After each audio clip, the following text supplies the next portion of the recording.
Good evening, welcome to another episode of the Endless Celts Podcast. Today is Friday, the 7th of March, and I'm joined by Ross and Jed. Gentlemen, how are you? Start off with yourself, Jed, down the bottom. I think you're back from a recent trip abroad. What's happening? You're always doing something exciting. Yeah, I had a wee weekend, Tenerife last week, and it was fantastic. It was absolutely brilliant. Got cheap, very cheap flights, so we took advantage of it. And as you know, I love the place. I'm back there in September, and it was great seeing the game over there as well. So topped off a really good weekend. Where is your favourite destination in Europe for a wee holiday?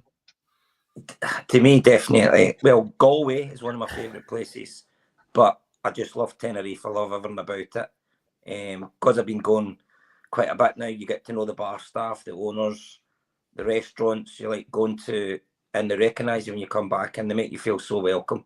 And it's reasonably priced as well. And Ross is going there for later in the summer, so I'm going to give him a few pointers where to go and where not to go. Fantastic. Well, glad to see you're doing well. And obviously you can top up the tan whenever you go away back in September. Ross, good to see you, mate. What's been happening? Been a tough week, easy week? Happy it's the weekend? To be honest with you, it's not been a great week.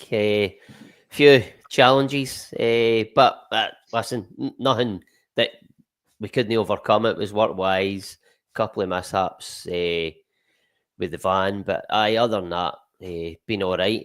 Last weekend, I think last time I spoke to you was last Friday we were on, and I was going to a thing called Day Fever, and I wasn't holding out much hope for it, to be honest with you. It was in the Corn Exchange in Edinburgh, but I got there, I was well kennelled up by the time I got there, let's say, and I thoroughly enjoyed it. It was sort of like I don't know if you know Vicky McClure. It was in Line of Duty. Mm-hmm. It's her and her man that sort of run it, but none of the two of them were there, to be fair. But it's sort of like a daytime, so it's for 3 o'clock in the afternoon to 8 at night, daytime drinking session, and it's for folk kind of like, no offence, Jed, but even up to your age, we're there. Obviously, Listen, I'm a little bit younger than you.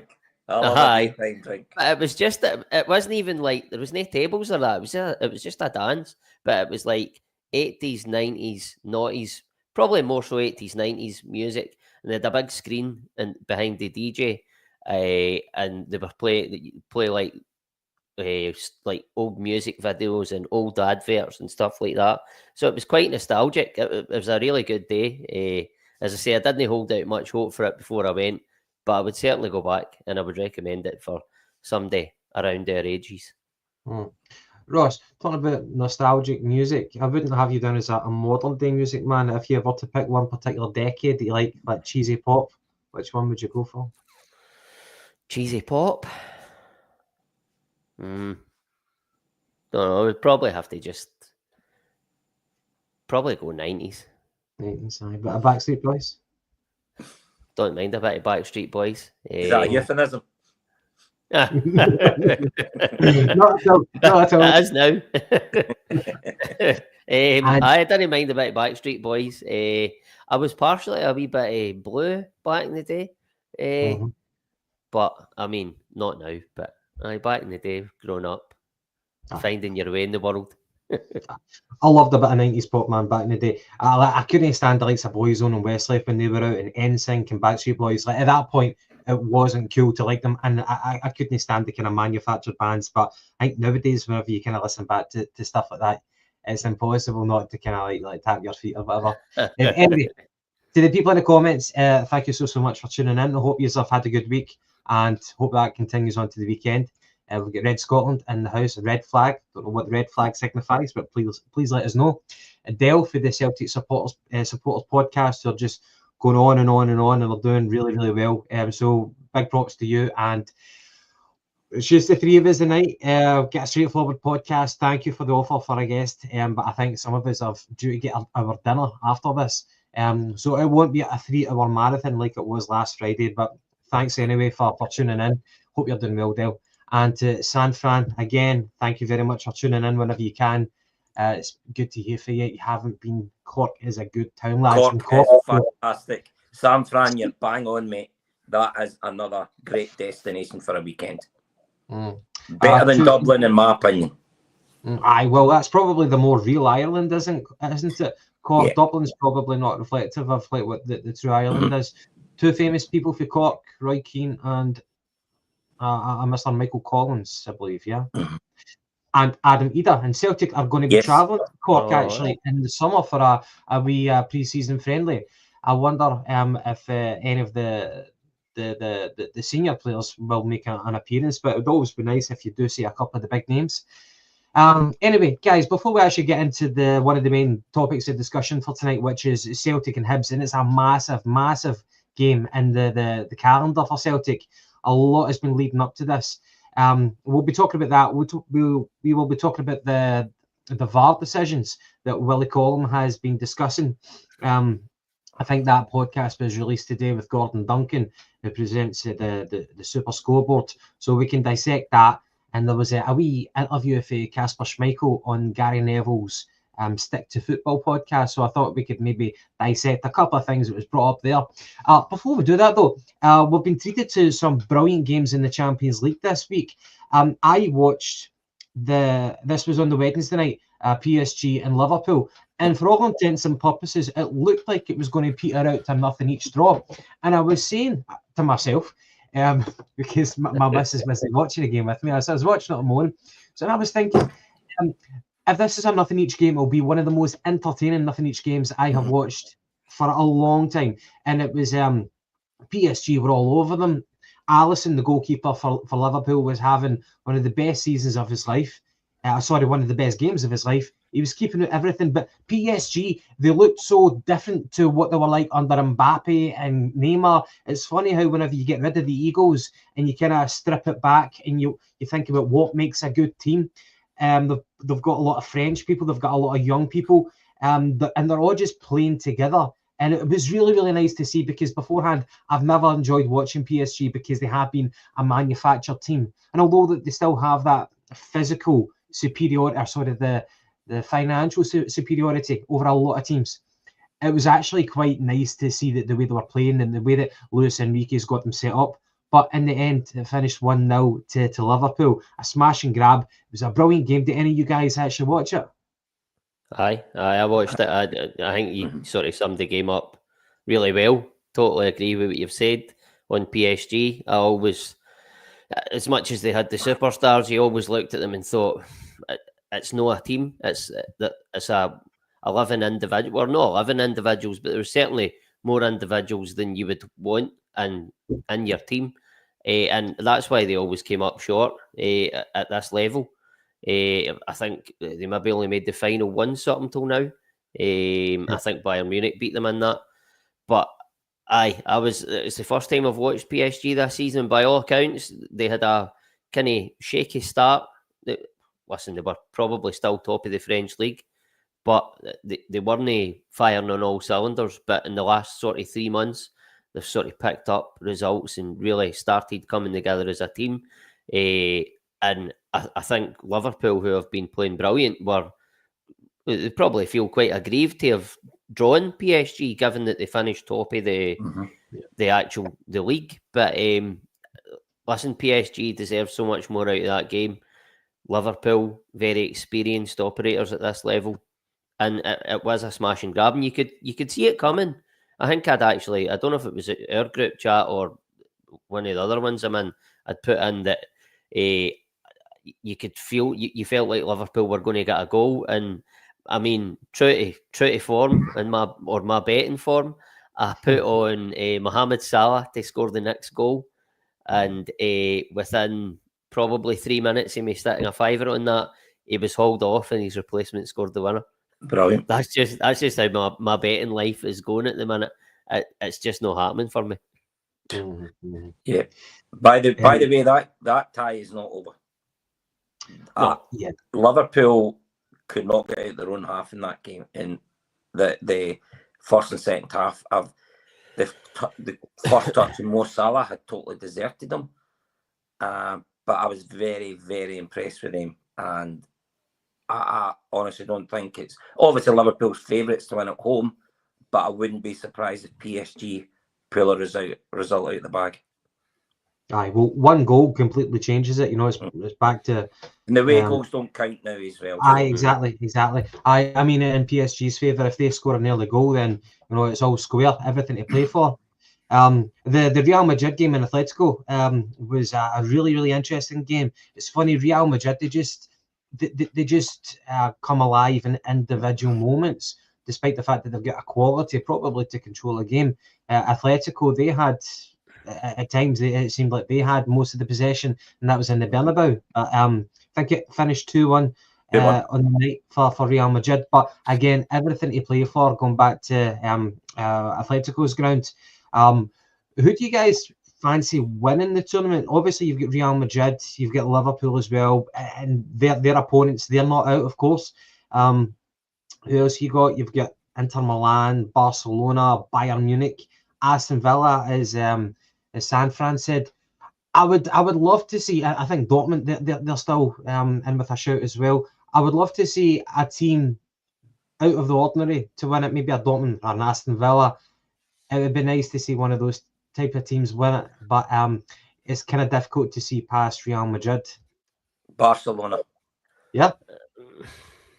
They've got the edge over Real Madrid this season in the games that I've seen. Yeah, thank you. Barcelona look, and for such a young team, they are going places. So they are. And they also, the Madrid, the return leg, the winners of that game will get Arsenal in the next round, and that'll be tatty by Arsenal, because Arsenal will not beat any of them over 2 legs. Yeah, they will. Arsenal have kind of stagnated, haven't they?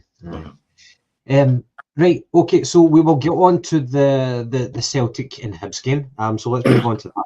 So I think that where we are right now, it's fair to say that the fixture congestion has eased up, where we were playing one game every 3 days or so, which was probably a foreign concept to a lot of our players. People like Arne Engels, even dare I say it, Nicholas Kuhn might not have played at that frequency before. So it would have been a culture shock for a lot of the players, but now things have eased up. It's becoming much more simple. So I might kind of laugh at this, but I would kind of like compare it to, you know, whenever you're doing a marathon and you're on the final lap, you've finished that last bend, and then the track levels out and you can see the kind of home stretch. I kind of see it as that's where Celtic are at right now. We've done the hard yards and we're in such a good position right now in the league. Well, we've got 3 more games in terms of the league to win it, to wrap it up. We've already got 1 trophy under our belt, and we're in the quarterfinals now of the Scottish Cup. We've been doing fantastically well. And let's not forget that in terms of Brendan Rodgers' records in domestic cups, this is his 5th season right now in Scotland, and he's only lost 1 domestic cup game, and that was against Kilmarnock away last season. And there was mitigating circumstances for that, because shite pitch, and we just hadn't found a rhythm at the time of Brendan coming back 2.0. But things are so much different right now. So you might call it the business end of the season, but it's probably fair to say that we have been taking care of business since day dot of this season starting. So Celtic and Hibs. Now we have suffered only 5 defeats from our opening 45-minute matches across all competitions. Although three of those losses have came in the last 10 outings, so I've been told. And the latest of those losses was a 2-1 defeat to Sunday's opponents in the Scottish Premiership. But Celtic have bounced back in fantastic fashion, beating Aberdeen 5-1 and beating St Mirren 5-2. So we're doing very well offensively. However, Hibs are high-flying as well. I think in their last 5 games, they've won 4 of them. And it's crazy because they were like almost bottom of the league in November. So, Jed, start with yourself first. How big of an impact is it that we're playing at home this time on Sunday, and we've had a full week to prepare for this? Is that a totally different context of this game compared to the last time we played Hibs, when we were just on the back of the Bayern Munich game and we get beat 2-1? Yeah, I mean, I think I'm really looking forward to the game on Sunday. Hibs are sold, as far as I'm aware, they have actually sold their 7,000 tickets for it. I had a quick look before we come on the night. By the looks of things, we're lucky if I've got a couple of 100 tickets left for the game. And I also think with Hibs beating us, it's put a wee edge. We know what we need to do. Brendan Rodgers already said, they're really focused this week. If you remember as well, when we played Aberdeen, drew us at home in the league, 2-2. And then when we played them in the semi-final of the League Cup, we had a point to prove. And I've got a feeling we're going to prove a point this weekend as well. I really think we're going to put Hibs to the sword on Sunday. I certainly hope so. And I think, obviously, with Celtic, it feels like that Parkhead is a bigger pitch. I don't know if that's actually statistically true, but it feels like it is, and Easter Road is a wee bit more cramped. Ross, as Jed said, that Hibs are bringing a full allocation with them. It seems like whenever they're not doing well, you don't really see much of the fans. Even at Easter Road, it's kind of half full. But now they're doing well, the fans are coming out to support the team. And it's kind of good to see Scottish teams do well. Aberdeen, obviously, were doing brilliantly at the start of the season, kind of faded away a wee bit. Hibs were doing terrible at the season, but now they're storming back and they are posing a massive threat. So we talk about trebles and such things, and it's tantalisingly close again. But Hibs could well be our toughest opponents in the run into this treble if we're going to achieve it. So what type of threat do you think that they pose us? And as Jed said, they're going to have their travelling support 7,000. So what type of an impact can they play in terms of the occasion itself? Well, on the fans, certainly that is a big allocation. 7,000, you said. I think that they could play a big part only if Hibs. They have to feed off of what Hibs do on the pitch, and I think what Hibs do on the pitch will be determined by what Celtic do on the pitch. With the greatest respect to Hibs, obviously they're the form team in the country now, along with Celtic, and they beat us 2-1 at home. I think what we have to be very wary is, and it's similar to the last Aberdeen game, I think we have to be very wary of the counter-attack, because we are, like always, domestically going to have a lot of the ball. I don't think Hibs will sit in as such. I wouldn't expect Hibs to sit in as such in a league game, but with being a cup game, it brings a whole different dynamic to the game completely. And that it's a one-off game.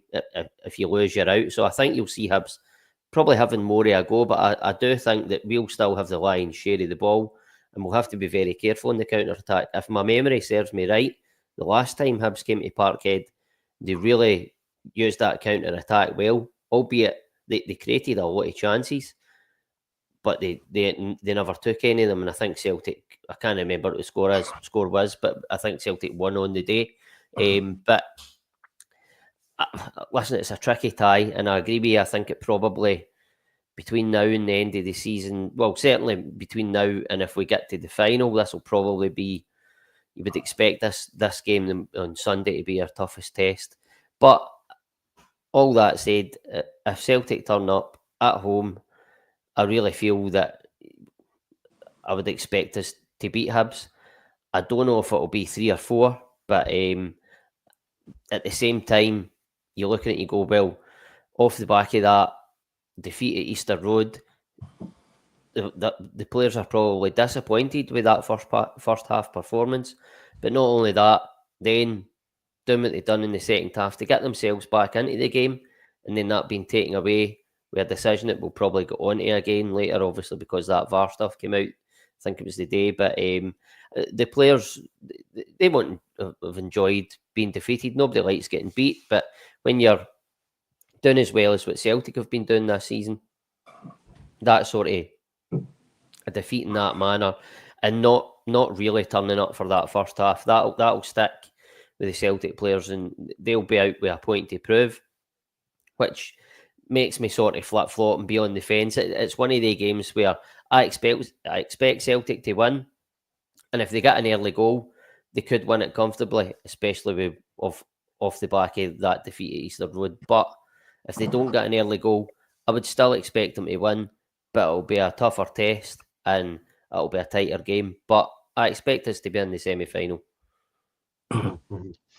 I think it's fair to say that we're all looking forward to it anyway. So it's on Sunday at 3 o'clock. So I'd imagine it'll be on, don't know, what is it, Via Play or Premier Sports, whatever they call them. Premier Sports. Premier. Aye. So definitely a cracking game to look forward to. Two Scottish teams, probably the two informed teams in Scotland right now, facing off against each other. And Hibs will obviously view this as a massive chance that if they knock us out, then without them sounding arrogant, they might see it as one hand on the trophy already. They'll become favourites if they win, Gavin. Exactly. They'll become favourites. Aye. And as Ross said, like, even if the game doesn't start off well for us and we have to go through moments of adversity, which I would be prepared to, because I think Hibs are one of the few teams who are prepared to go to Celtic and sometimes play open football. With David Gray, obviously, is that his name, David Gray? The manager. Obviously, he's kind of like royalty at Hibs, you know, given his exploits in the Scottish Cup whenever he won it as a player. And things are working really, really well. But I think even if we have to go through moments of adversity, I would certainly trust in Brendan Rodgers to manage to kind of like steady us through and get us through the game, however we do it. With his record, you know, in domestic competitions, as I've said, I can't really think of any other managers who's on parallel with what he has achieved. So I think a lot of trust will be placed on him. But certainly your focus turns to the personnel. Now, starting at the back, I know that Trusty went off with a gash, and he was replaced by Liam Scales in the game against St Mirren. But it's been confirmed in the presser today from Brendan Rodgers that Liam Scales actually took a head knock as well. He managed to see the game out, but he's going to miss out this weekend. However, Trusty, he's confirmed, is back in business. He'll be playing. So you'd fully expect it'll be Trusty alongside Cameron Carter-Vickers, which is really what you want. I think the fullbacks are absolutely fine as well in terms of AJ and Schlupp. Correct me if I'm wrong, but I think that they're absolutely fine. However, I guess I wanted to get your opinion about the form of Kuhn recently. And we spoke about how the fixture congestion, we've been playing a game every 3 days or so, and maybe not everyone has been used to that. And it's possible that Nicholas Kuhn, that's a kind of new experience for him. He has been looking a wee bit leggy. Not quite recaptured the form that he showed at the start of the season, but he's still been a massive threat. Let's not forget that he got that massive goal for us away in Munich, which, you know, frustratingly, it wasn't meant to be all night, but he's still a massive, massive threat. His pace is still there. He keeps defenders honest. However, maybe not as effective as what he has been in this season. But then you look at his understudy, Yang, who's been coming onto the game. He's always been a sub, Yang, but now he's making an impact as a sub, which is great. You want that to see. But the 2 goals that he got in Paisley have had some people shouting for him to start. Jed, want to get your thoughts on that? How far do you think Yang can go? And in this particular occasion, is he the informed man? Do you start him over Kuhn, or is Kuhn still the man? Kuhn's still the man for me. I mean, yeah, Yang done very, very well when he came on last week, and all credit to him. But I do think he is more of an impact player when he comes on as a sub rather than starting. Kuhn, yeah, but Kuhn isn't the only one who have kind of went off the boil a little bit. But let's hope we're having a full week with no midweek game. No doubt the players maybe had a couple of days off to spend time with their friends and family and just recharge the batteries a wee bit. And I think when Rodgers says the training's been very good this week. So I think you've got to start with Kuhn because he has got that bit of magic. He can make, you know, cutting in or, you know, with Johnston doing the overlap. It's a no-brainer for me for Kuhn to be starting on Sunday. Mm-hmm. Well, I agree that you start your strongest 11 anyway, and for me, probably Kuhn is in there. For me, Yang is still that impact sub. He's made an impact in Paisley. He's been doing okay in the past few games, but I think he needs to kind of continue that. The good thing is that Yang's confidence is high anyway, and you want that if he does have to come on and do something in the second half. Ross, with yourself again, you concerned at all with the form of Kuhn right now? You still think that it's good enough to command a starting in a really, really big game for us on Sunday? I wouldn't say I'm concerned by his form. It has dropped off, and it has been for a good few weeks. But then you talk about he can come up with big moments. He was the one that got the goal in Munich. So for me, I look at Yang, and I was really what I seen it. I never watched the whole game last Saturday because I was out, but I watched the highlights, and I mean that pass for Idah for I think it was the last goal. He just takes it first time. Was it the fourth goal? Whatever goal it was, it was a fabulous pass. And Idah didn't even need to break stride, and then obviously Idah done what he done, which was fantastic as well. But it's weird, right? Because what Yang's done in recent weeks and what Kuhn's done in recent weeks, you would have to say that Yang maybe deserves his sort of starting slot. I don't know where that came from. But Yang, you would have to say he probably deserves that starting slot when you look at both players' forms. And that's not me saying for a second that Yang's better than Kuhn, because he's not. But I look at it, touched upon it earlier, it's a one-off game. If you don't win on the day, then you're out of the competition. We're going for a treble. And as much as I think Yang deserves a start, I would probably still lean towards Kuhn, just because he's more. We don't know what you're going to get with Yang. He's been really good in recent weeks, but if he starts and just has another typical Yang performance that you've been used to, then you could be chasing your tail. You want to get your nose in front early doors and try and take the game away from Hibs. I think probably. I feel like, how do I put this? We're trying to get, as I've said before, I feel like we'll have the lion's share of possession, and Hibs will be forced to go back as much as they want to have a go at us. And when they do try and have a go at us, I think when they're forced back, I think that Kuhn is better because he's probably got that nous, if you like, to open up a defence more than what Yang has, albeit Yang has done that in recent weeks. But then when Hibs do get out and we maybe get a turnover, you want Kuhn's the man, you want to be on the ball rather than Yang to pick the right pass in that moment.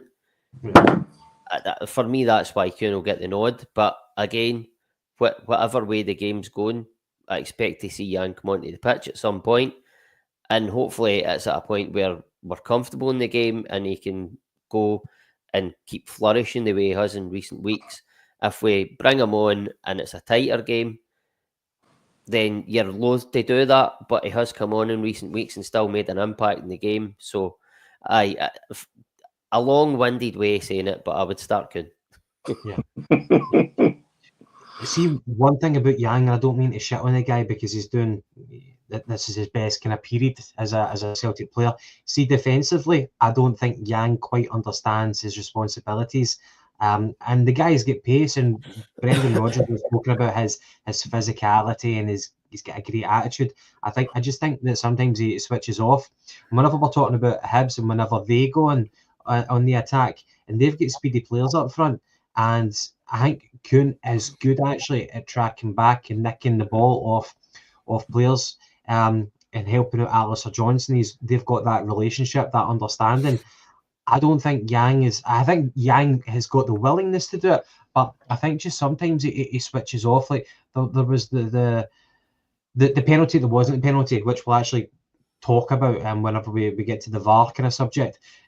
Whenever Alistair Johnson put in that the challenge on the St Mirren player, and Yang was marking him just like moments before, but then the play switched to the middle. Yang then just switched off, he forgot about it, whereas his marker kind of trickled into the kind of the penalty box, and then the sequence came alive again and receives the ball, and Yang is the wrong side of him, and it's Alistair Johnson who's kind of forced to make that challenge.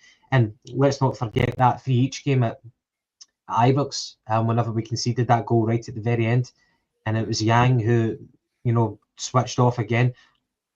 I don't mean to shit on him, but But yeah. Yeah, pretty much. Seeing the comment, somebody said that, are you sure it's no Trusty that's about to drop? And then Woodsy said he'll be there for the birth like most fathers. Sorry, I know that Greg Taylor just became a father, but is Trusty to become a dad too? I'm not sure. He's certainly available tomorrow anyway, because like you said, Rogers confirmed that in his press conference this afternoon. Aye. I was sure that I read that, and then I'm doubting myself sometimes. But anyway, so right, I think we're all probably agreed that Maida, Jota, and Kuhn up front. Or is anybody of a mind to play Idah up front on Sunday? No. No, I would probably start Idah. Yeah. Can I ask you, Ross? I think that I am one of the kind of the more harsher critics of Idah on our podcast. Do you think that Idah has the ability, but he's just simply lacking belief? Or do you think, see if I put a gun to your head, do you think that we will look back on that half season that Adam Idah had in his debut time at Celtic and said that the guy just, I don't know, he will just never be able to replicate that form? Do you think it's possible? Do you think he does have it in him and that he will rediscover that form? I think it's certainly a point. Gun to the head. I think it's certainly a point for debate, because we're getting to a stage now where he is getting games and he's getting. Listen, he's not starting every game. He started a few games in a row. He scored a couple of goals at Villa Park. I think he got another goal. Listen, he's shown that he knows where the goals is and he can finish. I think there is a decent player in there, but I still think there's a lot of work to be done with Adam Idah. Listen, I'm not going back to it because I'm not saying that I don't think we should have paid that, but we paid $9.5 million for him, or whatever it was. Maybe it was 6.5 up front with down payments. For what he's shown, well, for me, what he showed in his loan spell, I probably didn't think he was worth the 9.5, but I understood why they paid it. I had no problems with it, I had no issues. I wanted us to sign Adam Idah because of what he'd shown.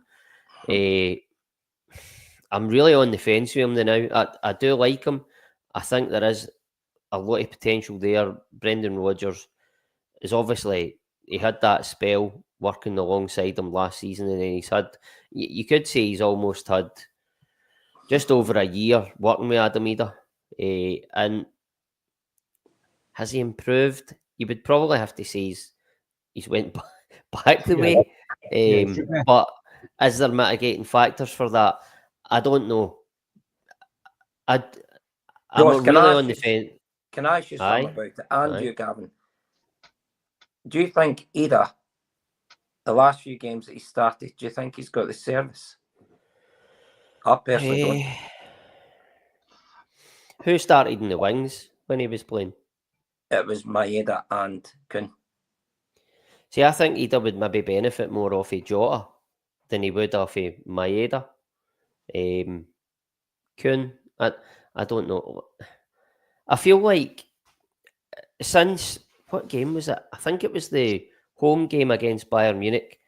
I didn't see it myself, but I've seen a lot of people talking about Rodgers was fuming with him at one point, and I think not long after it, he got taken off, and it was all to do with his work rate in the press, if you like. And I think we played Aberdeen in the game after that at home, and he was really busy. He was on the move all the time, and he had a really good game that day. And he got his goal in the end, which was an absolute beauty. Goes back to he's got that in his locker. Like, so there is something there to work with. People want him to be this mobile presser that a Maeda or a Kyogo is, and he's not that. No, he is quite mobile, and he's quite good with the ball at his feet and stuff for a big guy. That cliche statement, I certainly think there's a lot of stuff to work with Adam Idah. It's not all coming together at the minute, but when he does play, he's a presence up there. But you go back to it, and in his first sort of stint, that loan spell, all you heard was Kyogo doesn't suit the style, and Adam Idah should be playing, and he's a Brendan Rodgers striker. Now he's come in, and he's still the same Adam Idah, still the same stature. He's not hitting the heights of that, and now everybody's saying that he's not mobile enough. He doesn't press enough, and it's like just things don't. Like I know, but or Kyogo, but I'm just highlighting the fact that he suited the style apparently, and we didn't need a presser like Kyogo. We needed a big guy in the box for the wingers to get crosses into, and now we've got that. Everybody's saying Maedah's better, which he is, but they're different types of player. I think that to have the two different types of option in the squad is good. I think it gives you that change up in game. But at the minute, you would have to say that Maeda is doing a better job than Idah. I never said that when Kyogo left that I wanted Adam Idah to be our number one choice striker going forward. Always believed that between January and the end of the season that Maeda could come in and deputise and do well, and he could play across or play in that left-hand side and as the striker. And you would see Adam Idah still get game time, which is happening. And I'm quite happy with that at the minute. I hope that Stephen probably won't agree with this, but I hope with Adam Idah getting a full pre-season under his belt at the club, he knows where he's going to be now. He's known that obviously since the summer, but going into a pre-season, knowing your future is settled, you know where you're going to be, you're happy to be here, you get your head down, you get that full pre-season, and then we start to see the Adam Idah that we've seen in probably certainly big moments at the tail end of last season. I still feel like, and I said it at the time, I still feel like Adam Idah faded out of games and he didn't do enough in game, but he had really big moments and it elevated him to an even better player than what he maybe actually was. But as I say, I still think he's a good player. I'm quite happy to have him at Celtic. I just hope that, as I say, pre-season under his belt and we start to see Adam Idah kick on and be what we all want and hope him to be. Also, I have to caveat that with the fact that I would still like to see us sign another striker, because the Adam Idah I'm seeing now, listen, we've got Maeda there, but I still think we need a third striker.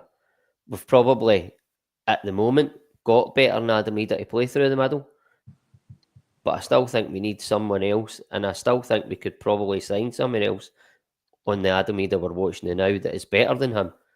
But again, he might be better. He might come on even more again going into next season. In much the same way as I expect Engels to be a lot better next season, not for the same reasons, because Engels had the pre-season, but just because he's more settled and into the way Celtic working, and because I just think he's going to be a class act. But I that's where I'm at with Adam Idah at the minute. I really hope that he can kick on next season after a good pre-season. For myself, I don't want to have a striker at Parkhead that I'm feeling sorry for, or that I feel he's feeling sorry for himself. I think he needs to take the game by the scruff of the neck. Spent good money on him, and that's totally irrelevant. I don't know why I said it, because anyway, we've brought him here after he proved that he can do the business. And he's had a season to forget, largely over the piece. It's been a season to forget. As Ross kind of alluded to, he has regressed, albeit he hit massive standards. And I guess one of the questions I was asking to you guys is, will we look back on that half season and say, and kind of ruefully wishing that he was able to replicate that? On the evidence so far, no, he's not going to be able to replicate it. I wonder if maybe he doesn't complement our style enough is what we want. Like whenever you saw the last 20 minutes at Parkhead against Bayern, whenever he came off, Maeda went up front, and how we just went for it, put them under pressure. And then Rodgers just said, that's it. I'm sticking to that. That's the formula. And it was the most effective way to put a European supergiant under pressure. And we did it again in Germany to great effect up until the last moment when we were dead on our feet. I don't think Idah is ever going to be the main number 9 for Celtic, but it's good to have a plan B. And I want him to, whenever he does come on, to be effective. But at the moment, I don't think he believes in himself. And if he's going to have that mental block where he finds it difficult to get himself back up and feel like he is the main man, then I think that he's going to get left behind, because Celtic, we don't want to kind of stay in one place. We want to get better and better. We've got Idah now as a centre forward, and for all intents and purposes, he probably should remain as a centre forward with Jota and Kuhn as the main number 1 wingers. So if Idah's going to be the centre forward, we might well buy a new striker in the summer. Obviously, we were talking about Kvistgarden, so say we do bring in Kvistgarden, or that doesn't happen, we go for plan B, Adam Idah's going to get left behind, and it's his own fault. Jed, I know that you asked a valid question about was he getting the right service. Maybe he was, maybe he wasn't. I genuinely can't remember about those games, but sometimes you need to make your mark. You need to take the bull by the horns, and Adam Idah is not doing that. I do not want him to fail. I want him to prove everybody wrong, including myself, to shut me up. I want him to be a great player for Celtic because it's to our benefit at the end. But I've got a fear that the way things are panning out, it's him who has to pull himself up. Rogers can do too much. You could be right, mate, but I hope you're wrong, because I want him to prove everybody wrong. And the good thing is that I don't think the fans are getting on his back yet, and I don't want that to happen. I just hope he gets the confidence between now and the end of the season. We've still got some big games, the cup games. So even though I says, yeah, I would have my Idah starting tomorrow, but he is going to get opportunities. So when he gets the opportunity, let's hope he can grab it with both hands and take it. Because I really want him to succeed. Really do want him to succeed. Because I was pleased that he signed for us in the summer. But I stayed on here as well. I felt he came in a little bit overweight at the start of the season. When you seen him playing, in my opinion, I thought he was a little bit heavy. I mean, I'm one to talk, but I'm not a professional footballer. But you can see it has slimmed down. And if you look what he done, there is a player there. Look at him, like Ross touched on, against Villa. You know, that's up against top opposition. And everybody was raving about him after that in the Motherwell game as well. So fingers crossed. He between now and the end of the season, he gets a good few goals when he's needed, whether it's coming off the bench or starting. Well, building on the theme of strikers and kind of touching back on Ross's nostalgia for the 90s, Jed, I wanted to ask you this. It's a kind of quick fire winner stays on type of thing. So it's not about Celtic players, because I used to kind of go through that. I think we've exhausted your best Celtic midfielder, Celtic striker, that sort of thing. So I was going to ask you the best striker of the 90s. I'm going to throw some names at you, and we'll see who's the last man standing at the end of it. So Andy Cole or Gabriel Batistuta? Batistuta. Batistuta or Shevchenko? Batistuta. Batistuta or Dennis Bergkamp? Bergkamp. David Bergkamp or Patrick Kluivert? Bergkamp. Bergkamp or Thierry Henry? Thierry Henry. Okay. Thierry Henry or Alan Shearer? Hate to say it, but you need to go with Shearer. Good man, good man. Aye, brave answer. Alan Shearer or Christian Vieri? Shearer. Okay. Shearer or Davor Suker? Shearer. Shearer or Michael Owen? Shearer again, just sorry. Fucking hell, you're getting more and more depressed there. Shearer or David Trezeguet? Trezeguet was quality, especially when he was at Juventus. No, I'm going to have to stick with Shearer again. Okay. Now, by the way, to San Fran, I'm going to take out R9, okay, because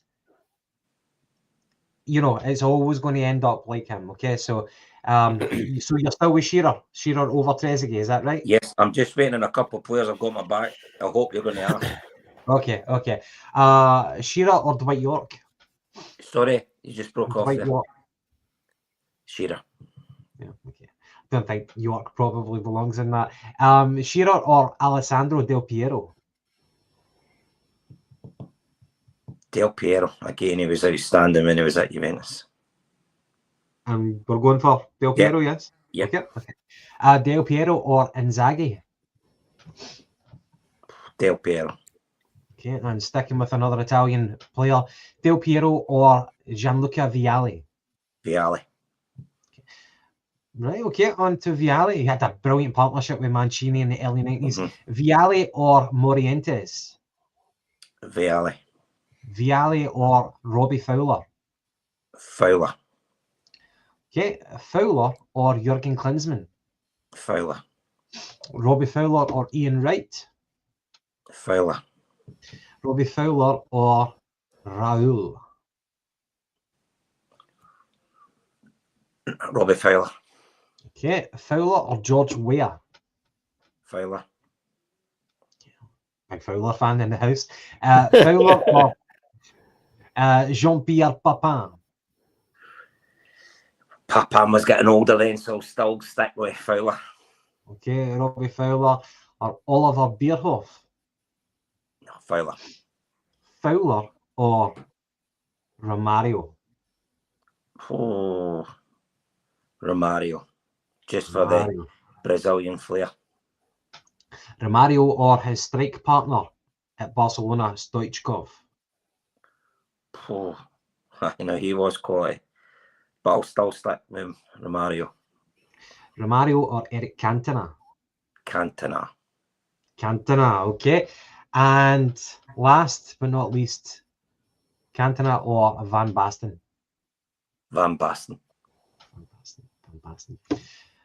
We'll leave it at Van Basten. Now, whether you prefer Van Basten or Ronaldo, you can tell us, but I was going to exclude Ronaldo from that because for me, he's the greatest striker of all time. However, can you imagine if Van Basten and R9 Brazilian Ronaldo, can you imagine if both of them never had injury-plagued careers? Gavin, can I ask why you never included Larsson? Well, because I didn't want your green-tinted specs to it's nothing at all to do with that guy. He was... Probably because he was better in the noughties. Same with Thierry Henry, to be honest. Yeah. Let's listen to what Terry Henry said when he played with Arsenal and with Barcelona. So it was. So I've just got my Henrik Larsson vote in. Right, okay, so Van Basten is the winner. Ross, would you concur with that? Would you have went for someone different? It was funny how we had Shearer for so long and then Robbie Fowler. But Van Basten in the end. Well, when you said Eric Cantona, I thought I can't think anybody off the top of my head that's going to beat him. And then you said Van Basten, I thought I've not got a lot of recollection of him playing as much as I have Cantona, but I think Van Basten just wins that just for the goal at the Euro 88 alone. Yeah, Van Basten was absolute quality. Retired too early, didn't he? Yeah, I think injury, was it not? 28-year-old, I think he was. No. Yeah, he was something else. And you've got to mind that his Dutch partner as well, Hullet. The early 80s going into the late 80s going into the early 90s. They were just phenomenal. So they were. Right. Right, okay, so enjoyed that. We will move on. We'll talk about the VAR review. So you better get the bleeper machine out there. Right, okay, well, we're past the 9 o'clock mark, so anything goes. So we'll start off with the St Mirren game. So obviously we spoke about it briefly earlier on. AJ did the challenge on the St Mirren player.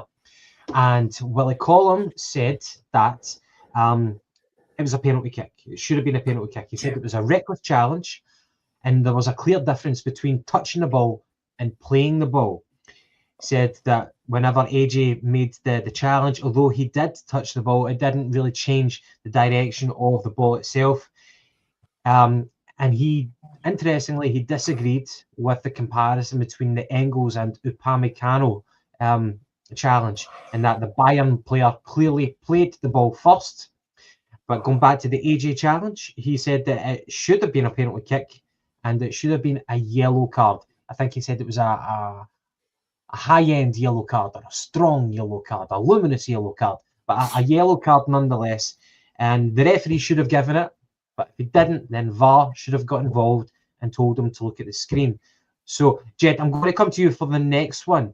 But we can get your point on this one. I'm going to come to Ross anyway for your initial thoughts on that one. Were you in agreement with that? I fully agree with that for Willie Collum, which I don't agree with Willie Collum a lot, but I think his explanation is absolutely bang on. It's how I seen it. I've only, as I said, I've only seen the highlights, but for me, the comparison with the Engels Bayern Munich one, with the Alistair Johnson one, he's sliding, so he's not lost control, but he's not as in control, if you like. He's sliding, and okay, he touches the ball, but it's really like it's minute. It's a minute touch. He does touch it, but then he's follow through because he's sort of sliding. Then he's not in control. So for me, it's a stonewall penalty. The difference between that and the Bayern Munich one is the Bayern Munich player, he doesn't just like touch it because he's momentum, and he is in control because he's not left the ground, he's not sliding. He actually is challenging in the same way that Engels is challenging for a 50-50 ball. He just gets there a second before him, knocks the ball away to a point, to a position where Engels is no longer going to be in control or get to the ball. And then it's not even a follow through. It's just that in that action, the Bayern player kicks the ball first. And in that, because of that, Engels' foot plants first. And then where else is he supposed to go? Whereas Alistair Johnson, he makes a decision to go to ground. And it's not wherever he's going to go then isn't a natural movement, if you like. So that it's not comparable for me because one player is in control and one player is in less control. For me, the St Mirren one is a stonewall penalty kick that they obviously don't get, and the Bayern Munich one can never be a penalty. You cannot give a penalty. And by the way, I've heard people saying that the Bayern Munich one, anywhere else in the pitch, that's a free kick. It might well be, but I'm afraid to say that the threshold for a foul inside the box is slightly higher than outside the box, rightly or wrongly. That's the way it is. And I don't see... Well, the reason it is because that results in a penalty kick, which is a free shot at goal for 12 yards. So for me, I don't see how you can give a penalty against a player who has clearly kicked the ball away first.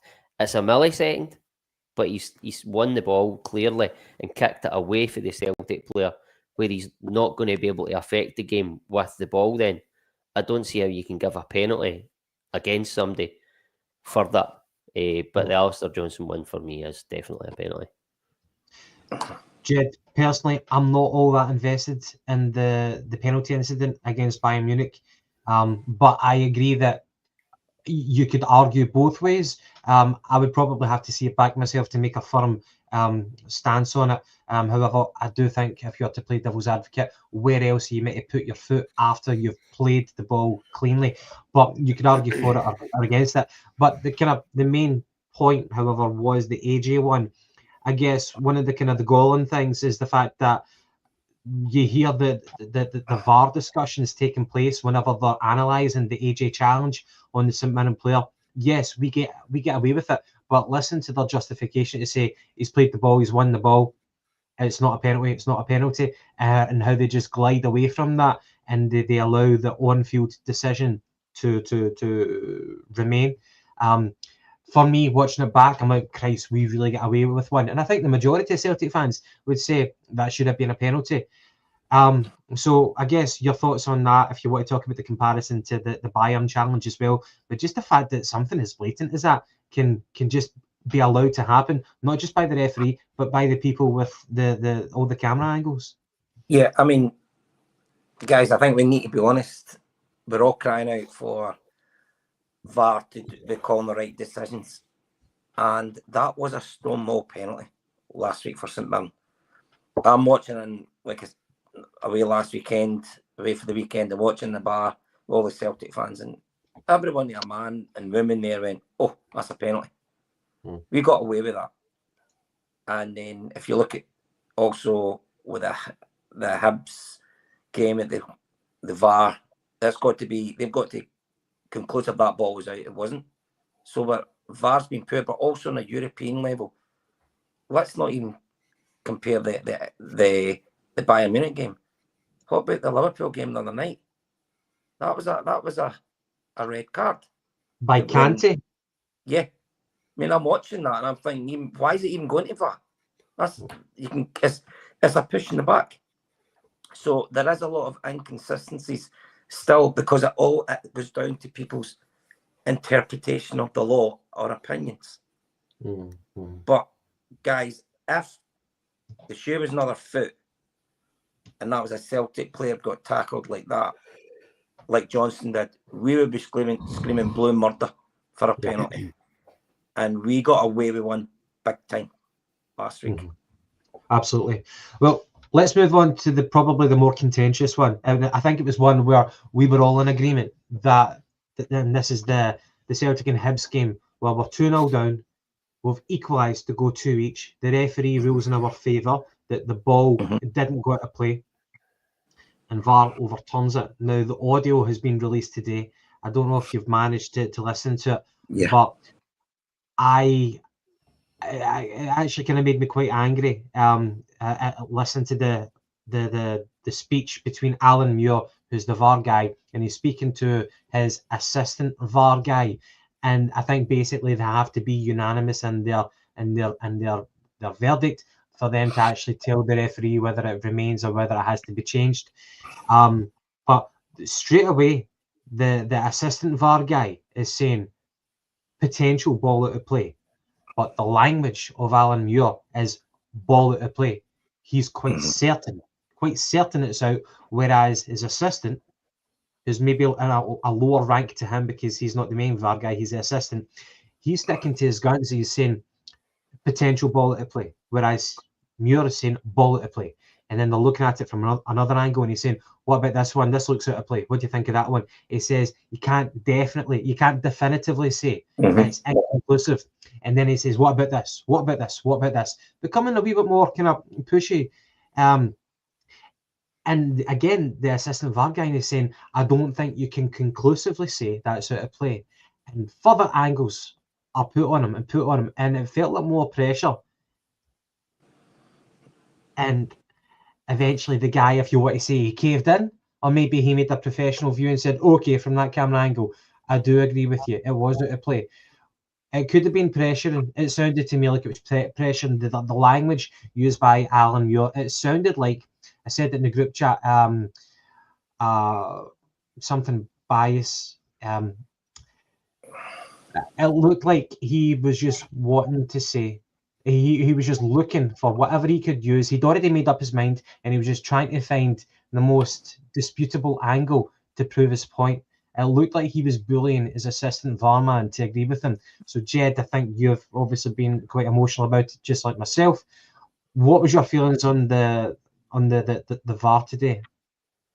When I watched it, I mean, it makes your blood boil a wee bit because, like you say, he is forcing his opinion. So the two of them should be coming to that together. And on he's saying, no, that's not conclusive enough. So they should have went with the linesman and the referees on play decision that it was a goal. Now, but you've got what you've got to mind as well, guys, we have got a Primark VAR systems in the SPL, where other countries have got the, Versace. They've got the overhead and everything like that. But we've got the cheap version. But if there's any doubt, they can't conclusive. They have to stick with the referee's decision, the on-field decision. Now, I'm surprised, or do you think Celtic will come out and make a statement? Because Alan Muir, am I right in saying, was Alan Muir the guy, was the referee when we played Ross County and the handball on the line in the semi-final of the Scottish Cup? Oh, was that Inverness? Inverness, yeah. Was he not the? So there is. I'm not sure. There's a few other things with it. So it'll be interesting to see if the club come out and say anything. You know how certain clubs have says they don't want certain people refereeing or officiating matches.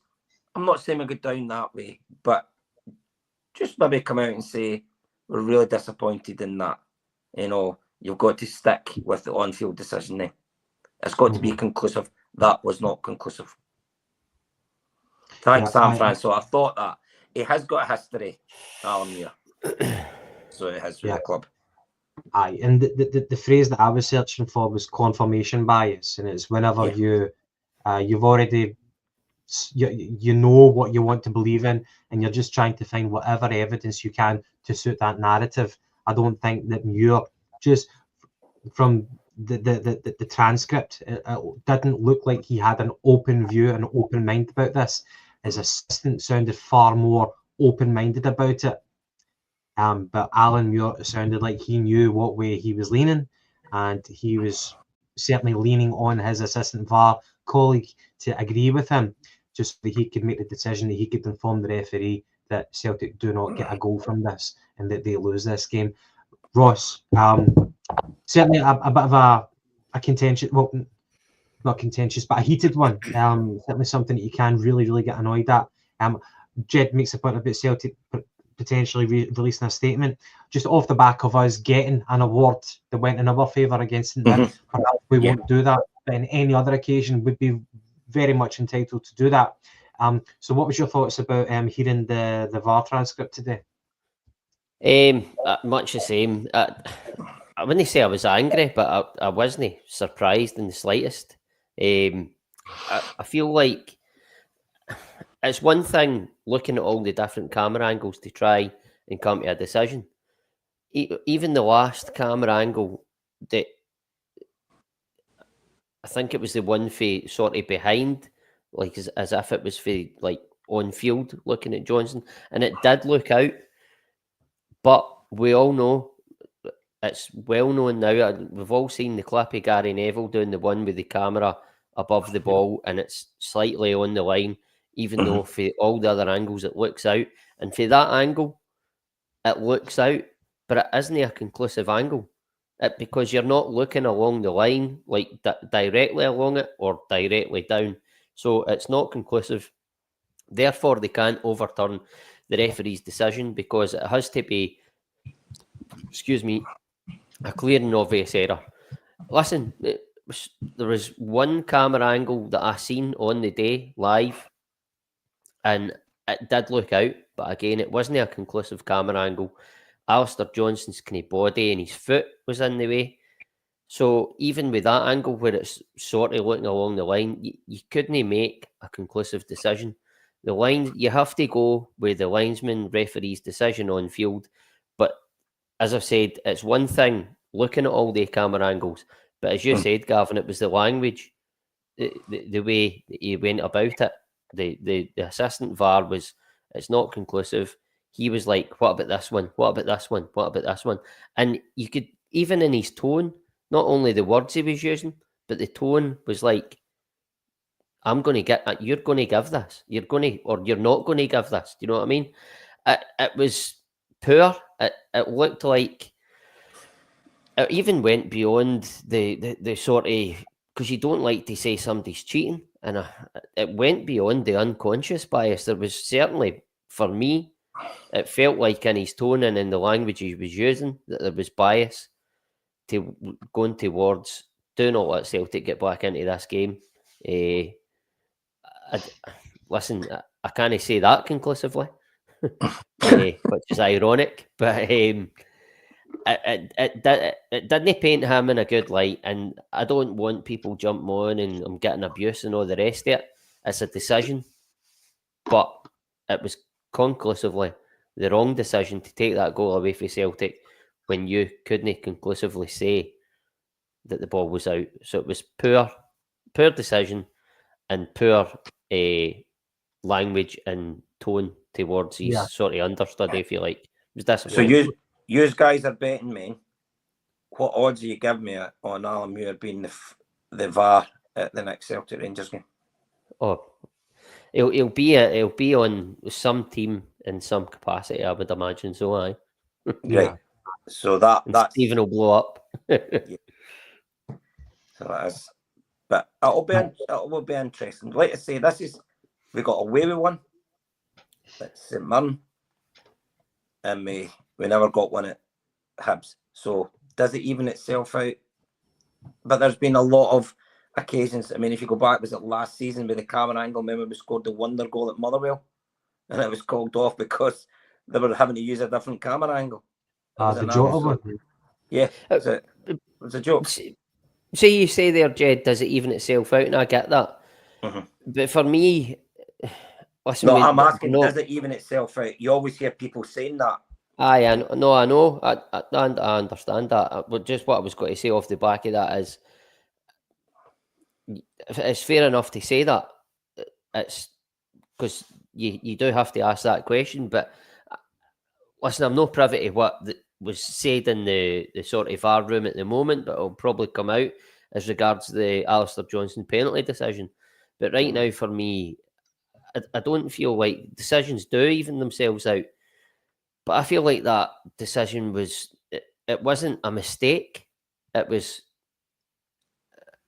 some sort of bias there.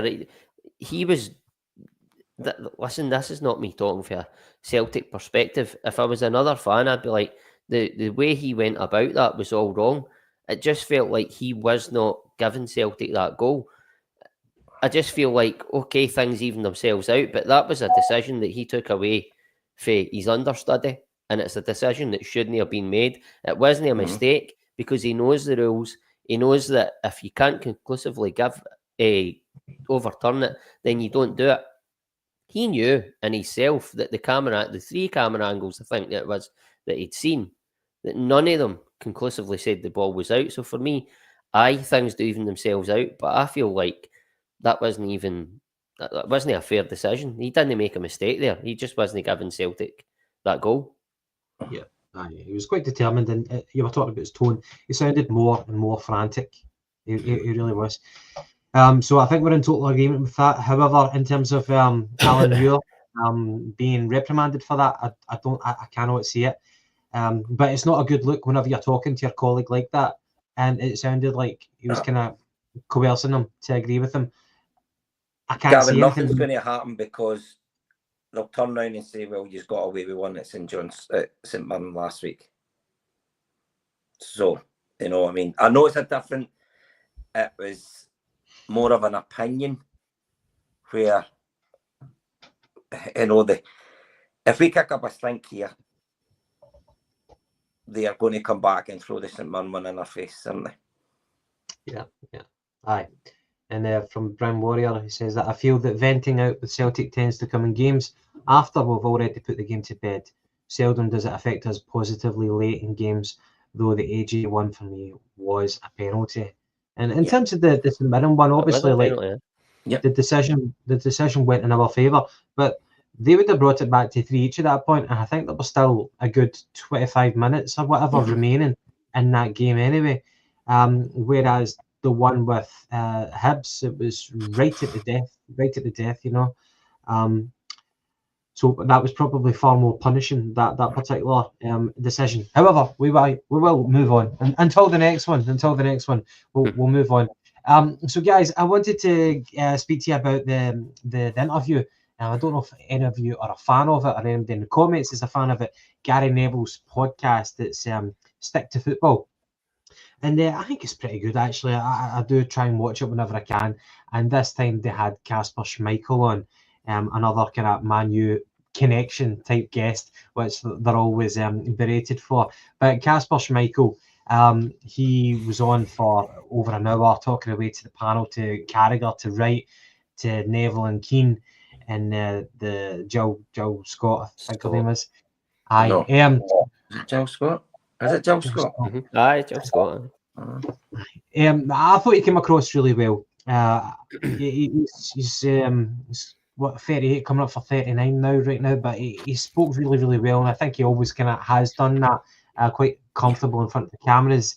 But he spoke about what it was like being the son of Peter Schmeichel, and he said that he was born into a family with a winning mentality. He said that was always the culture within their family, coming from Peter, his father. And if you can imagine, like, being in the shadow of one of the greatest ever goalkeepers that we've seen, whether you want to go for Buffon or Van der Sar or whoever, but he's certainly right up there, one of the best that we saw in England anyway. And if you can imagine growing up in that shadow and then carving out your own path in history and football folklore and what he's done in the game, the fact that he's been able to lift an English Premiership trophy is nothing short of remarkable. And he was just a great character, I thought, for that actual podcast. So he spoke about his love for Celtic, and he spoke about how his winning mentality really kind of correlates so well, it fits in so well with the psyche of being a Celtic player, because he's never been at a club where you're expected to win every single game. So Ross, I just wanted to get your thoughts about that. He spoke about being at Celtic good enough just to win all the time, but you need to be striving for perfection or close to it. And I just think that the mentality that he's got and what we already have and what it needs to be a Celtic player, it's been such a great fit. And talking about the family that he's in and that winning mentality, it's just a match made in heaven. And it's probably the only kind of bittersweet thing is we've got him at the tail end of his career, but I think he's been fantastic for Celtic. And as we're talking about his leadership qualities, the mentality, it's been absolutely sublime. Aye, it's been absolutely seamless, obviously, coming in off the back of Joe Hart, who he was a good keeper for Celtic. He was great in the dressing room, but it's been seamless. Kasper Schmeichel has come in, and he probably brings the same. Listen, I'm not 100% sure, but on the face of it, he maybe brings the same sort of voice experience as what Joe Hart did. But I think we can all see that he's a better keeper than Joe Hart. And I was really impressed by him over that full sort of podcast. I think he speaks really well, as you said, and obviously talking about that mentality. I think that you need that mentality that he's talking about, where you have to win every single game. Obviously, he wanted to make it to the very, very top, so you need that mentality, and I think he's shown that, and I think he's thriving in the Celtic environment. I think he said that himself.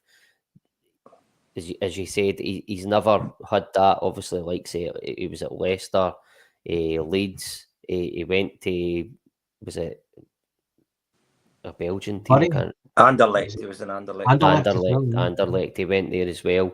But I found the entire podcast talking about how teams play and how keepers have evolved over the years. He spoke about, obviously, well, I don't know if you're actually going to get into that at all, Gavin, but I was really impressed by the entire interview. And actually, when you see guys like that talking, sometimes I feel like I'm quite good and I know quite a bit about football. I know enough about football, but when you see guys like that talking, you're like, do you know, I've never thought of that. And it's really eye-opening, and it's quite, I find that really interesting. I've got to the point now where I find things like that a lot more interesting than actually sitting watching some of the games of football that we have to like get through. Now, obviously, out with that game the other night, the PSG game, and even the Madrid derby were really good games. But Kasper Schmeichel, he's such an impressive character, as you say. He's won a Premier League title. He's also been the number one for his country, like his dad did. So he's ready made for Celtic. Everything that Kasper Schmeichel is fits perfectly for Celtic, and I think that, albeit he spoke about the Premier League and how he moved out of the Premier League and then he missed it. I think that coming back to Scotland, he's probably not missing it as much, because the Celtic nowadays is they operate, certainly in the playing sense, with Brendan Rodgers and their training and their diet. It's elite level. So I think that he fits right into that, because he's been an elite level player. He spent so long in the Premier League, so that aligns with Celtic perfectly. And I would agree with you, it's disappointing probably that we're getting him at the latter end of his career, but I think that he was such a good goalkeeper that probably similar to Joe Hart, and that he obviously played at the highest level. And when he was good, Joe Hart, he was really good. But for me, I felt Joe Hart had a really high, maybe 5 years max. And then it was like he was obviously building up to that point, and then he had a good 4 or 5 years. And then you could see him start to decline a wee bit, especially when Pep let him go. His confidence took a big hit and his career spiralled for a long time. But Kasper Schmeichel is just, he's been that sort of level all the way. Obviously, he built up, but then he's just sort of been that level all the way, albeit he never played at a Man City or anything like that, but he won a league title at Leicester. He's played at World Cups, European Championships. He's a really experienced goalkeeper, and I think it would probably have been difficult for Celtic to get him earlier in his career. Would he have been as effective at Celtic earlier in his career? Having not, maybe, because we would probably say we would have had to get him before he went to the Premier League. So, albeit it would have been nice to get him when he was younger, probably at a time when Celtic would have managed to get him, he probably wouldn't have been as good or experienced as what he is now. So, albeit it's probably a more condensed period we're getting him, we're probably getting a better goalkeeper at this moment in time. Yeah, and it's a good phrase that you used whenever you said ready-made for Celtic. That kind of encapsulates what I was driving at with his mentality fitting our psyche. Really, really good phrase, and a good point that you made about how he felt homesick, kind of leaving and going to Anderlecht, because he just loves playing in the British game so much, and included Celtic within that. Just that kind of culture, that environment, he thrives upon. That's what he's always known and what he wants to stay within. Jed, coming to yourself, he spoke about, he was questioned about his time at Leicester and what Leicester did. And I loved watching Leicester during that particular season. After they won the league, I ended up buying the DVD, which it was a DVD of the highlights of all their games in that season, because I just thought it was just such a unique moment in football where the underdog prevailed, and they were having a wee chat about the greatest miracle in football. So obviously Leicester is probably the most recent miracle in football. But however, in England, you could certainly talk about Nottingham Forest and what they did, how they managed to get promoted up to the first division, then they won the league, and then went on to win the European Cup, and then win it again the following season under Brian Clough. And obviously closer to home, we've got Celtic, what we managed to do winning the European Cup with all the players born within a particular radius of Glasgow. Is it possible for you to deviate from Celtic as the greatest miracle in football? Or I guess there's probably no wrong answer, it's just subjective. But I guess how special were all kind of three, maybe Leicester, Forest and Celtic. It's fantastic things in football, and you love to see things like that.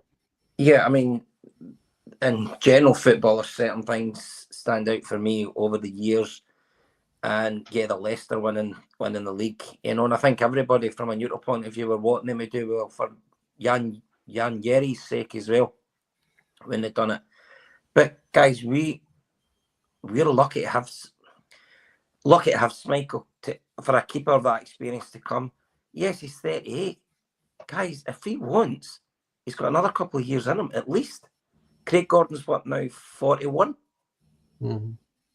So if he wants, he's still got the hunger. I haven't seen all of the overlap, but what I have seen on social media, what I have noticed about Schmeichel is when he is getting interviewed, he comes across very, very well. He speaks great. He really, anytime I've heard him, I've been so impressed with him.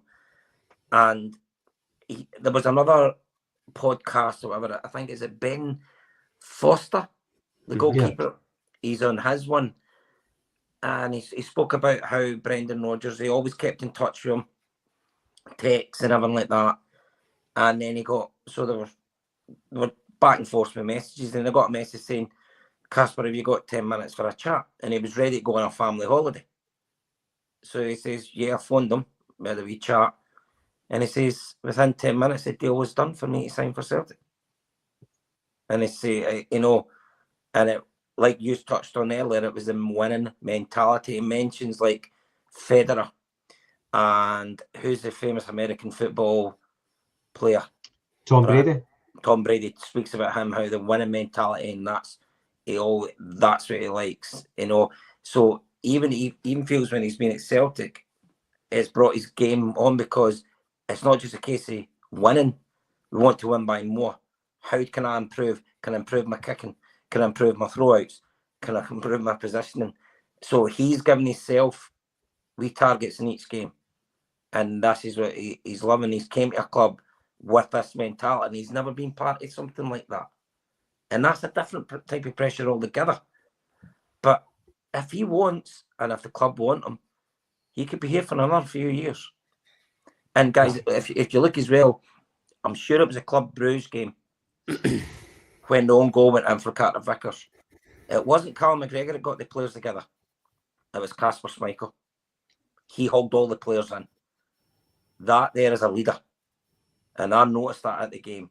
Look, and I'm saying, look, it's Schmeichel that's pulled the players in, it wasn't McGregor. And that's just with experience. And as the saying goes, you can't buy experience. That's really, really good points that you made. I absolutely agree. And one other thing he spoke about was that he noticed that he was never going to have his father's physicality. He was never going to have the same height as Peter Schmeichel. And he spoke about styles of goalkeepers. And Roy Keane was talking about it in the podcast. And he said, whenever there's a cross and there's an aerial ball to be won, Roy Keane said that he wants his keeper to come with violence, which is a great phrase, absolutely great. But Kasper spoke about him not wanting to do that and playing to his own attributes, where he's more of a thinking goalkeeper and he's excelling with the ball at his feet. Whereas maybe, and he even alluded to football is changing now. There's certain goalkeepers who have come across and they changed the way that the position is played. They spoke about Manuel Neuer. They spoke about Ederson as well, the way that sometimes they don't have to defend one-on-ones because before the one-on-one situation is created, the keeper's already so far advanced that he can anticipate that through ball coming and is able to nullify the threat. So really, really good points. And Ross was talking about his football knowledge in general. I found it really, really, really interesting to see his viewpoints on football, especially modern day football, talking to an older generation of Carragher, Neville, Keane, Wright, etc., etc. A good kind of question that he threw up was his preference over Ederson rather than Alisson. Alisson had a brilliant game for Liverpool in the Champions League earlier on, but Ederson, just the way that he plays football, it was really, really quite illuminating. But we had a wee question in the group chat before we went live, and it was Kasper, Fraser Forster, or Joe Hart, play, bench, or sell? Ross, who would you go for? Who would you play? Who would you bench? And who would you sell out of Kasper, Forster, and Hart? Who's the manager? you are the manager. What style of play? Are we playing from the back? Aye, because if it's Brendan Rodgers that's the manager, then you're going Kasper Schmeichel. If it's Neil Lennon, it's the manager, then you're going Forster. I think Joe Hart, as much as I liked him, he's sold. And then depending on the style of play, it's Schmeichel. What about Martin O'Neill? Guys, imagine if we had any of the 3 keepers when Martin O'Neill was there. I know. That's a thought. Imagine by the way, I didn't mind Rob Douglas. I thought he was all right. I think he gets a bit of a hard time, but listen, he wasn't as good as any of the guys. I have to say that. But I think as much as it's just a silly question, I still like to think it a bit wider than just because for me, I love Fraser Forster. I think he was a fantastic shot stopper. Probably Kasper, well, not probably, Kasper Schmeichel has obviously done more in the game than what Forster ever has. But if you're talking about in terms of performances for Celtic, then you would probably have to say at the moment, because Fraser Forster has probably had more appearances, you would probably go with him. But again, style of play, if we're passing it out for the back the way we do the now, then it's Kasper Schmeichel all day long. If it's a more direct style of football, then it's Fraser Forster. Ross, you're 100% right, because if you look at Fraser Forster this year, it's been playing with Spurs and they've tried to play out at the back. How many times has he gave the ball out? How many goals has he gifted the opposition? That system does not suit Fraser Forster. And does it suit Joe Hart? It's Guardiola got rid of Hart because of that. So it has to be Schmeichel, without a doubt. And by the way, I would have to say as well, to Kasper Schmeichel's credit, I would say that him and Forster are maybe a similar age. Would I be right in thinking that? Probably, yeah. Aye, so they've come up sort of through that the system, if you like, and football has evolved in that time. And you would have to say that Kasper Schmeichel has also evolved and took his game onto that level to be able to play in that style. And that's why he's playing at Celtic now, whereas Fraser Forster he's not the Spurs' first choice keeper. He's there by default, and he hasn't evolved. Listen, obviously you have to have that in your locker to an extent, and Fraser Forster clearly hasn't. But there's nobody's going to tell me that when Kasper Schmeichel was striving to become a goalkeeper, that he had that, what he's got now in his arsenal. He's developed that in his game, and that's credit to him. And he had probably one of the best keepers that's ever been as his father for advice. I mean, Peter Schmeichel was phenomenal when he was at Man United, and then even when he went to Man City as well, he's one of the best keepers I've ever seen. His father. Yeah.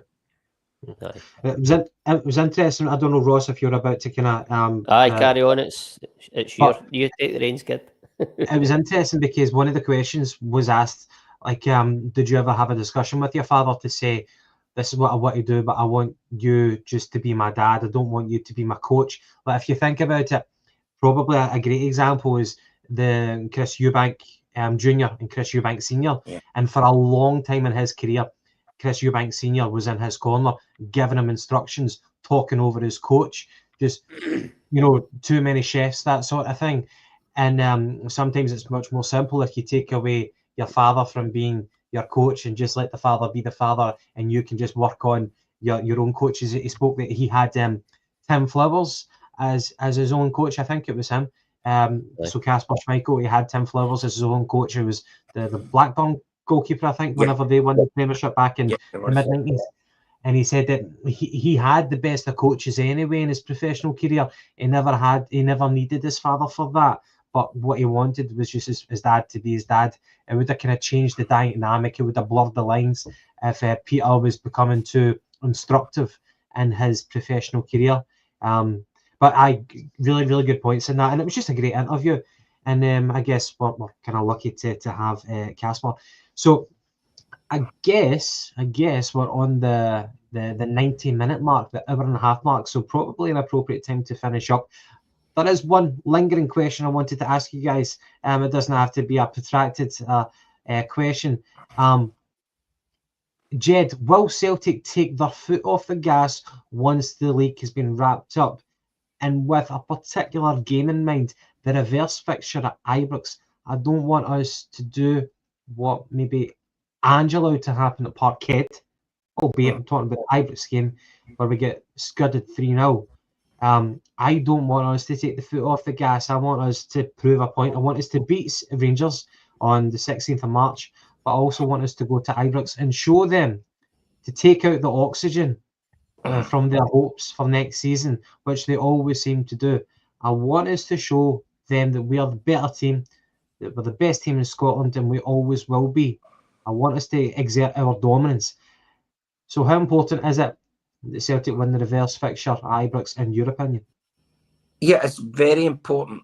But if we're in the final, that final must take priority over the last Glasgow derby of the season.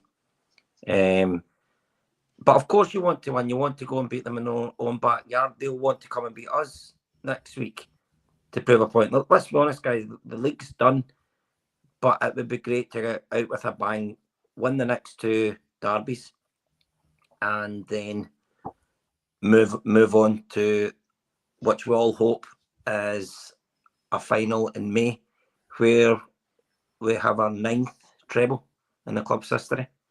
That's what I want. But if I can guarantee no players getting injured, but it's difficult to know the cup final comes priority over the last Old Firm game.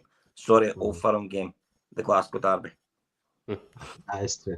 And Ross, just to rephrase the question to yourself, the final question of the night, we have seen it historically with Celtic managers such as Mark Neal. Whenever the league was wrapped up, he did introduce some youngsters to play games, and we did see a couple of points being dropped near the end of the season. So I guess I just want to find out your preference in terms of that. We've got a couple of youngsters coming through. We've got Dane Murray. We've got that young boy who was playing in the midfield the other night, Jude Bonner. So in terms of what do you want us to keep 100% standards until the end of the season? And I guess a particular nod to the game at Ibrox as well. For me, I really, really want to win it. I'll be disappointed. I'll be angry if we lose it. I think that it would be good to see some of the young guys once it, obviously, as you say, once the league's officially wrapped up. I think it'd be good to see the young guys. I don't mind dropping a couple of points here and there due to that. I think that probably Rodgers he's managed the squad so well throughout the entire season, and I think that he'll continue to do that. And once the league title's wrapped up, I think that he wants to give these young guys the opportunity if they're good enough. I think you will see that in some games where they will get the chance. But like yourself, I think it's vitally important that we win that. Well, obviously that we win the home game at Parkhead, but I think it's vitally important to go to Ibrox and win as well, just to, as you said, to exert our dominance over them. Not only for the fact that we lost 3-0 there at the New Year one, but I'll still be a wee bit away for the cup final that game. So as much as we'll manage the squad up to that game, I think we can afford to go full tilt at that, and we'll still be okay if we get to the final, of course. Ross, it could be 2 weeks before the final. That could be the last away game of the season. And then the final game will be at Celtic Park. I feel like that's enough time, though, when you're managing. Obviously, you run the risk of getting an injury, but you run the risk of that in any game. So, of course. For me, well, the reason that I think it's vitally important is because there's Rangers the other night, right? They got a really good result in Turkey against Fenerbahce, take nothing away from them. I don't think Fenerbahce is good a side as what people thought. But you take nothing away from them, it was a really good result. But then you see the fans and stuff, they keep going on about, Celtic didn't win knockout ties, we do this, we're flying the flag, we're getting the coefficient points, and all the rest of it. And it's just deflection tactics for the fact that they come up short against Celtic all the time. And I want us to go to Ibrox. Listen, there's a good chance we'll get through against Fenerbahce. and there's not a lot of good sides left in that Europa League. I don't think Rangers will win it, but how far they'll go, it could be anything, because the sides that they could come up against are, you look at Man United and Spurs, they're talking about they two are the favourites. Both of them are shite. They're pish teams right now. They're up against Roma or Atletico Bilbao in the next round. Listen, that's going to be a tough test. Of course it is, if they get there. But it's ties that they're winnable ties over 2 legs, because Rangers have obviously shown that they can go away from home and get good results, and whether that's a draw or whatever, a narrow defeat even, and then they can get teams back at Ibrox and anything can happen. But for me, it's vitally important, because if they go in into the next round, beyond that, who knows? I feel like we need to go there and, as you say, Gavin, exert our dominance over them and just go take 2 or 3 goals off them and go, okay, yous are doing that, and you're telling us that we're not flying the flag and we're not getting the coefficient. But remember, we're playing in the Champions League, and the reason we're playing in the Champions League is because we just trounced you at your own ground again, and we've won the league, and we're getting the opportunity to play against tougher teams. Okay, we're not getting knockout tie wins. That might come next year. It might not. But do you know what? The reason it might not is because we're playing a team like Bayern Munich or something, who are streets ahead of the teams that yous are boasting to us that yous are beating on the European level. And I hear this, playing at the top level. No. It's a really good level, and there's good sides in it. It's not the top level. Don't forget that. We're the best, and I really want us to get... I was going to say I want us to go to Ibrox and win there more than winning the Scottish Cup final. Probably not, because there's a treble on the line. But as much, I want to go there and destroy them and just give them nothing to boast about. And listen, they'll still do it. They'll still hang on to that European sort of second tier tournament, doing well in it. But I think this current Celtic team would go as far as what the Rangers team are, and I think that they would do really well in that competition. But the reason we'll never know that is because we keep putting Rangers to the sword and winning league titles and playing in the top competition and earning money that is taking us beyond Rangers. And I know that they're talking this takeover with the 49ers, but we still don't know if that will benefit them in the long term or not. They probably won't be any worse off than what they are now, because they're pretty much rock bottom. But I've went off on a tangent there. They piss me off. I don't like them, and I want us to destroy them in that game at Ibrox and the Celtic Park game. Ross, of course we do. Of course we do. Everybody wants that. And after that rousing speech, Sarah, I'm actually thinking, stuff the Scottish Cup final. Let's win tomorrow. Let's win on Sunday, first and foremost. Because if we get beaten Sunday, there is no treble. Yep. So we've got 4 big games, in my opinion, between now and the end of the season. Sunday, next Sunday against Rangers, and then the semi-final, hopefully, and the final. And then the game at Ibrox. make that 5 for me. Make that 5 for me. The two Glasgow Derby games and the 3 remaining Scottish Cup games. But I think we're all in agreement, though, that one game at a time, and that's the advantage we've got right now. We've got a full week to prepare for this Sunday, and let's hope that we give it all. Brendan Rodgers in the comments, in the presser, he said that he's been able to focus on it 150%, however that means. But yeah, expecting a tough game, but expecting a win for Celtic, and we'll wrap it up from there. It's been an absolute pleasure. Just to be reminded that Dyson Maida earned Player of the Month award. Everything he touches right now turns to gold. So hopefully he is in with the goals on Sunday. But Jed, Ross, it's been an absolute pleasure. Thank you so much for joining me. And to everybody in the comments, thank you for sticking with us. Enjoy the Sunday, and we'll be back for another podcast on Monday. But thanks again, over and out, everyone, and enjoy the weekend. Cheers. Good night. Bye-bye. Cheers, guys.